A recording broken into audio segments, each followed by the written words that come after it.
Cutter Standifer stuck his finger inside the collar of his dress shirt and tugged. Damn thing felt tight, and every time he glanced at the bride and grooms, it just got tighter. His little sister had wanted to be married in the sunshine, so they'd chosen the lawn on the south side of the house in front of his mother's rose garden. He'd had landscapers working around the clock to clean up the overgrown flower beds. No one would find fault with the yard, the house, or with the celebration he'd paid for. However, if they didn't finish up quick, everyone's Sunday-best clothing would be drenched in perspiration. June in West Texas was hot as hell, even though they'd scheduled the ceremony for just before noon. If his mother had been here, she'd have approved his preparations. He'd done his duty. Danny looked prettier than the pink and yellow roses blooming in the background.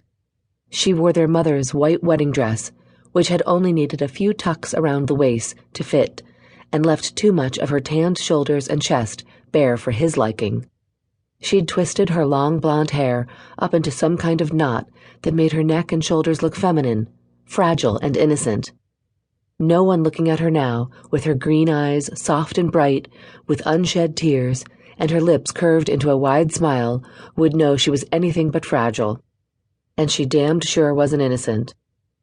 Cutter jerked when the people seated around him erupted in a loud cheer. The official groom bent Danny over his arm and kissed her like he wasn't going to stop until her stays popped and he had her naked and under him. The crowd enjoyed his enthusiasm. Cutter's stomach clenched and he looked away. Not until the bridal couple had trailed down the aisle toward the house and the reception did he stir.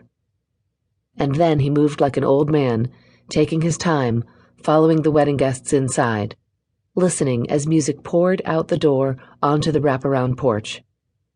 Reluctantly, he reminded himself his duty wasn't done quite yet. He had a party to oversee. Just a couple more hours and he could close the doors on the last guest and settle down to getting stinking drunk.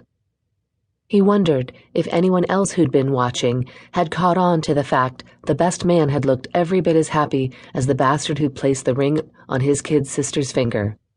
Roe Ayers, the best man, had beamed every time he looked at Danny and at Justin Cruz. As Cutter stepped into the ballroom, he caught sight of the threesome again, and his stomach churned with disgust. Roe was with the bridal couple, still smiling, first at Danny and then at Justin.